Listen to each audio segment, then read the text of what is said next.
পর তো বাংলাদেশে আসলাম। আমার তো বাংলাদেশে এক দাদা বাবু ছিল, সেই দাদা বাবুকে তো দেখছি না। দেখি। ও দাদা বাবু, তুমি ভালো আছো? হ্যাঁ ভালো আছি। দাদা বাবু এসব কি খাচ্ছ? রুটি আর সস খাচ্ছি। দূর দাদা বাবু, এসব সৎ মজা আমরা খাই নাকি?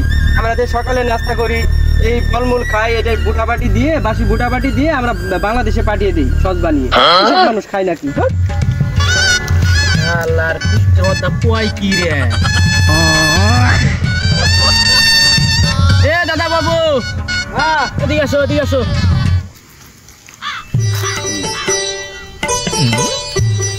ভারতে কি কন্ডম ব্যবহার করা হয়? হ্যাঁ করি তো। এই কন্ডম গুলো দেখ কি করা হয়? আমরা ফেলে দেই।